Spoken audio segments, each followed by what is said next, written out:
You guys must think that I have gone mad. I am back to digging, because I like to dig, apparently. Starting to feel that is all I ever do in this game anymore is dig. Ugh. So, here's the scoop. I started to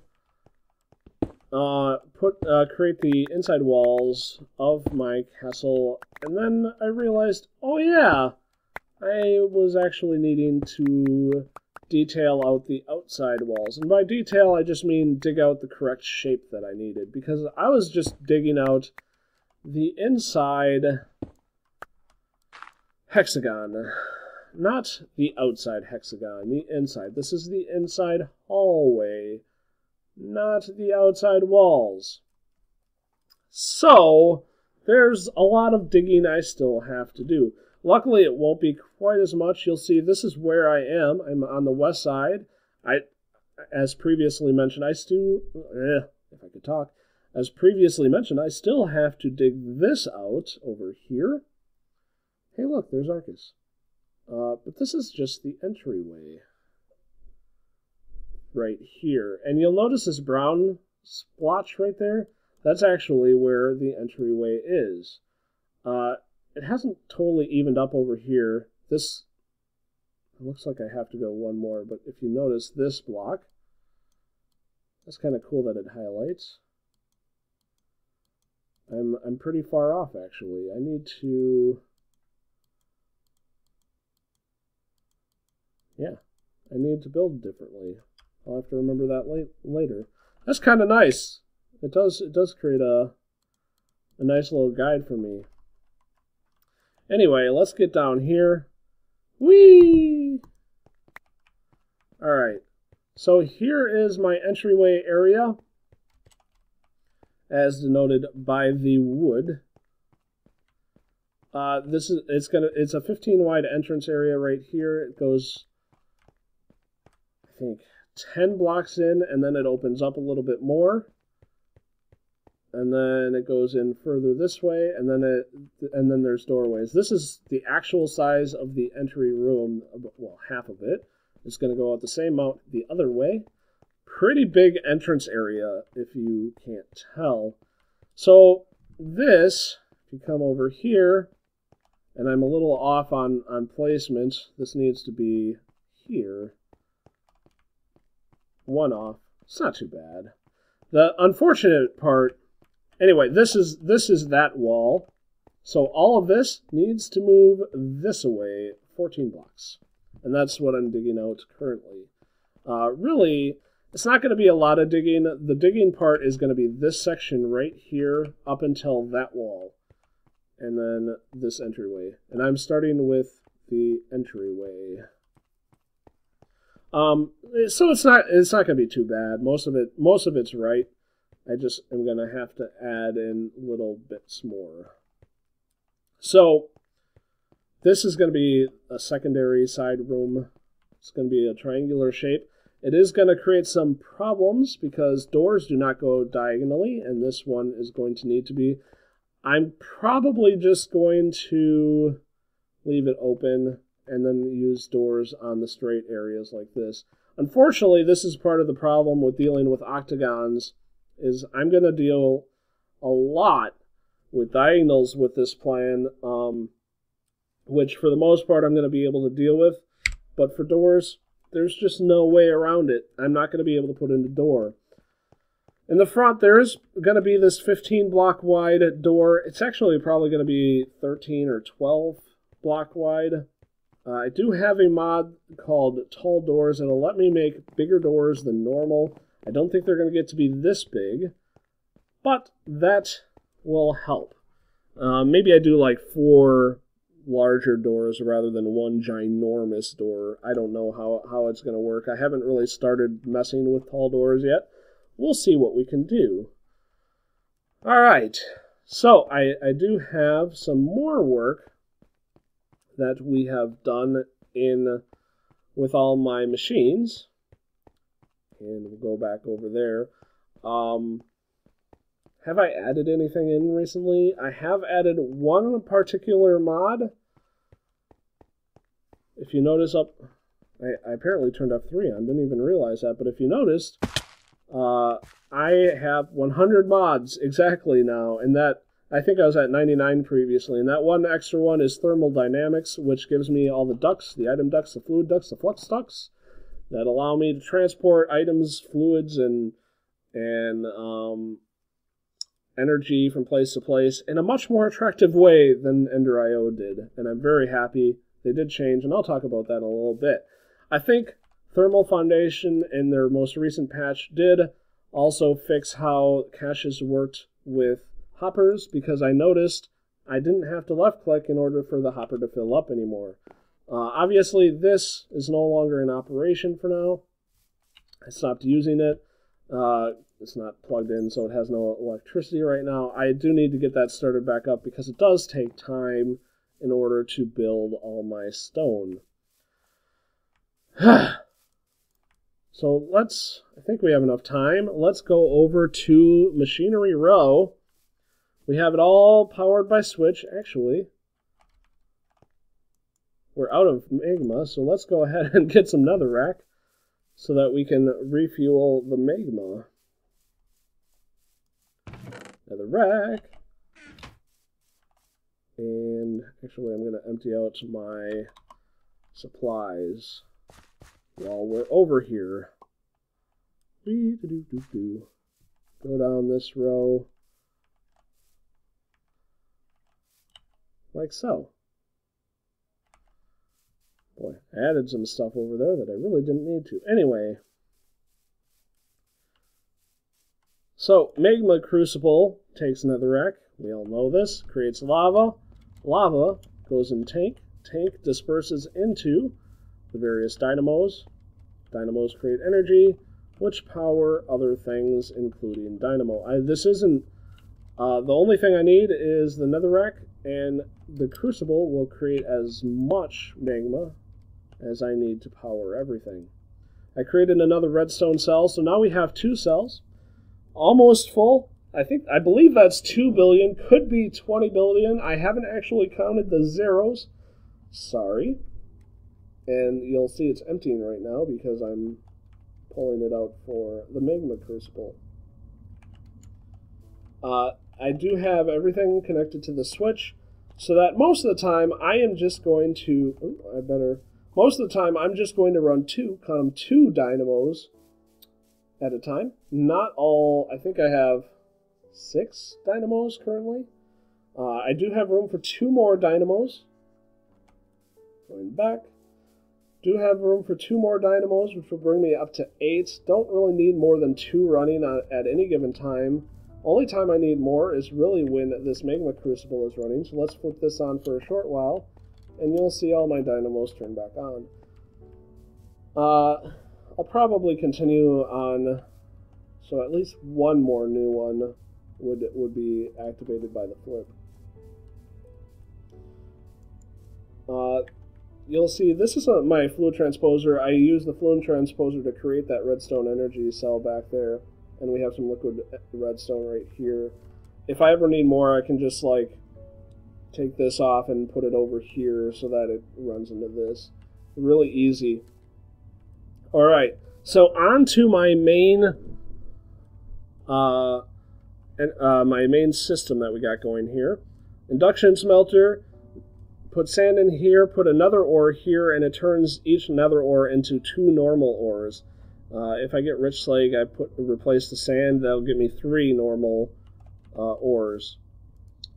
These gold chests are doing nothing but really buffering, honestly. There's some storage that's happening, but it's really just buffering. That's what they're meant for. So once the ore is made, it goes into the pulverizer. Pulverizer doubles it and sometimes more. And the pulverized stuff goes into the redstone furnace, which turns it into ingots.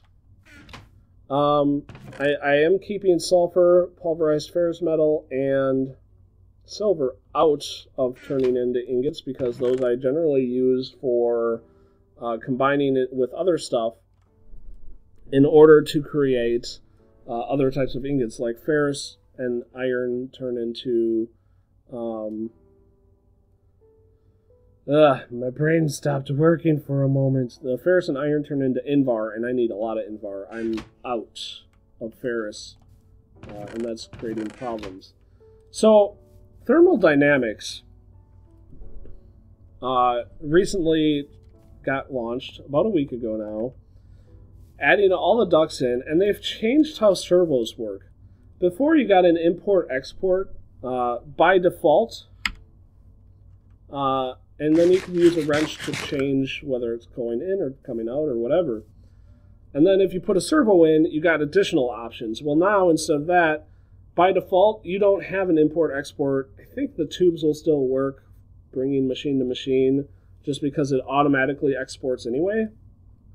But if you want to, like, say, pull from an inventory like I'm doing here, I have to create a secondary item called a servo to pull it out, and then I need a secondary item called a filter to push it in.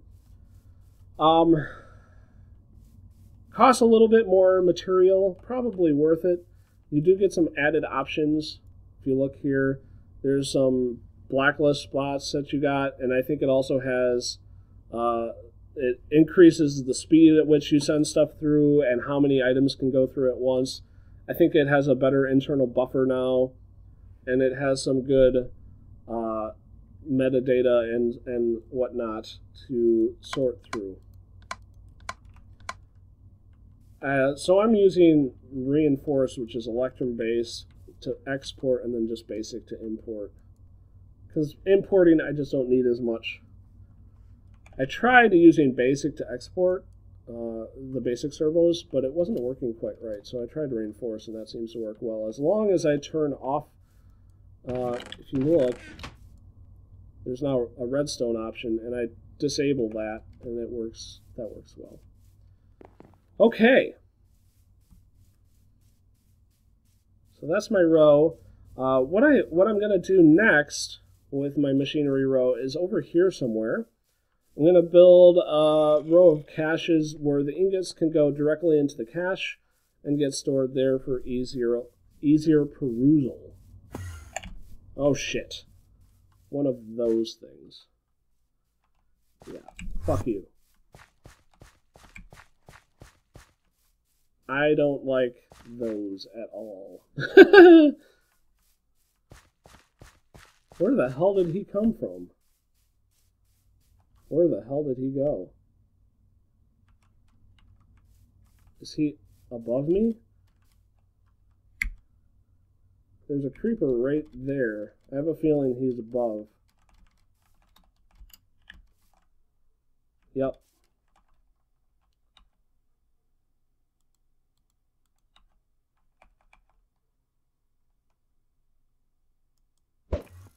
Oh.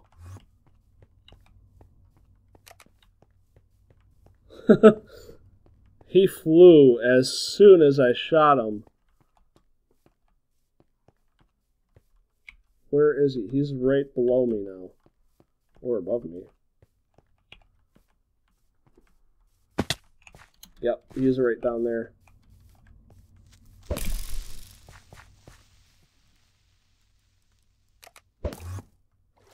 I wonder if they dislike, and now he went back up. I wonder if they dislike water the same way enders do.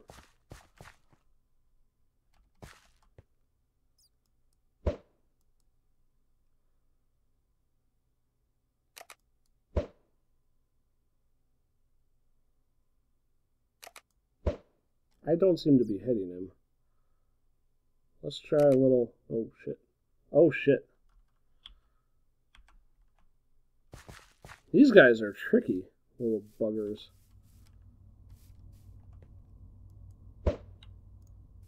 They seem to sense... He seems to sense when the bolt is coming his way, because he's, like, leaving right before the bolt gets there. It makes it really hard to figure out how to kill the guy, because if I can't even get him from a distance, how am I supposed to get him when he's near?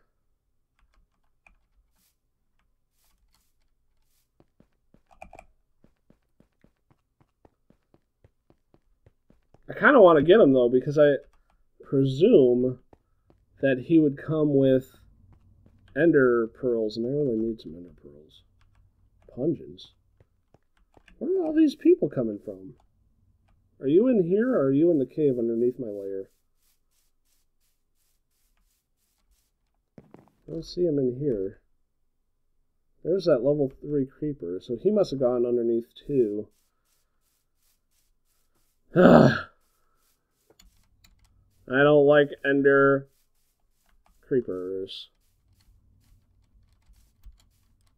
Alright, I don't remember what I was talking about before I got interrupted by an ender creeper. I apologize. Freaky. So yeah. Okay. Back to digging. So this is what I'm back to doing. Luckily, I don't think I'm going to have to dig on all sides. Just actually, this half... Here, let's go into this view. Obviously, this one, a little bit. Although, I think most of this is clear already. This one's clear. I think this one's clear, although there might be a requirement for a little bit. This one I have to dig for other reasons. This I'll have to dig. And I think this one I'll have to dig as well. So, I don't have to dig all sides. And I'm not digging out as much. Like I said, this is what I'm calling detailing, detailed digging, rather than just straight up digging. I'm digging something very particular. And let's go back to this. Because I am definitely not doing it right. I think. Let's look at this.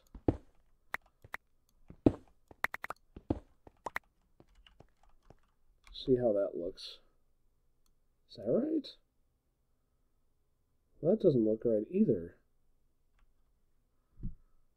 That's weird. Maybe...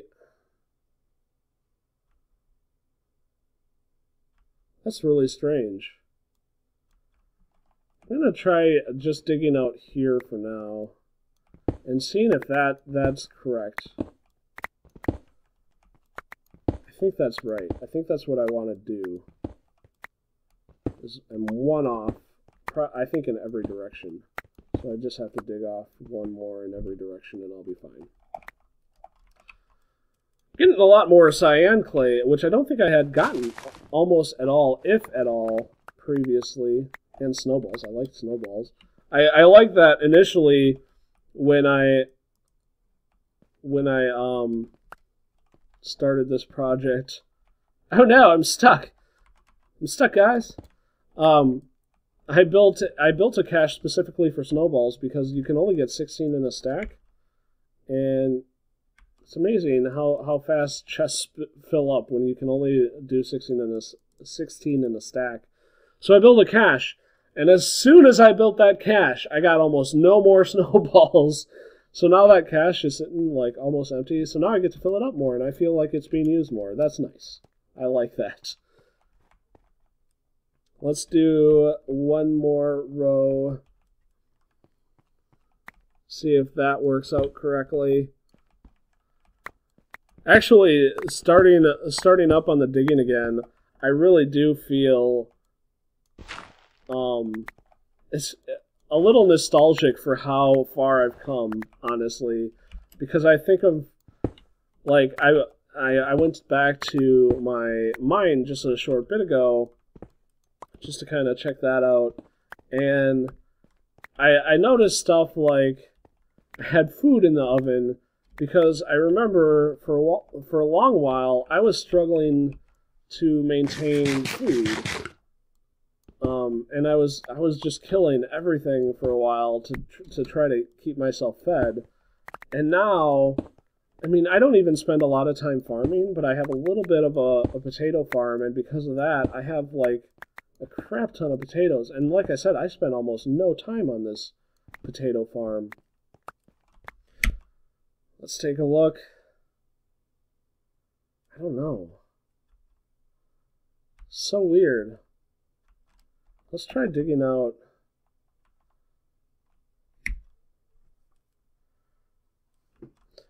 Part of the problem might be that it's not accurately showing where I am. Like, look where I am on the map. Like, I'm right here. And then if I go over here, I'm right here. So this is actually where I am. I think I'm right. I think this is exactly where I want to be. Okay. What I'm going to do, actually, I'm going to light this up so that I don't get random creepers spawning up here and jumping down on my head. That would be bad. Alright. Alright. I think we're good. So yeah, I've gotten very nostalgic in this. Also, when I was doing the wall work downstairs, I ran into silverfish that came out of the walls, and it was way not in a place I was expecting them to be. And I mean, I didn't die or anything, but I was just like, oh my god, these things really are going to be with me forever in this building. I'm constantly going to be like, just taking out a random area, and silverfish are going to spawn. It's just never going to end. No matter what I do, they're just always there. They're always going to be my friends. Or something. Yay, silverfish. Anyway, guys, I think I'm going to call it just kind of a quick episode to share with you guys where I'm at, what I'm doing, how the building is coming along, and I think it's coming pretty well. Don't you guys think? Very, very fun to jump off cliffs. Thanks a lot for coming, guys. I hope you guys enjoyed this episode. Please come back for more. Talk to you later. Bye-bye. I'm going to slow down.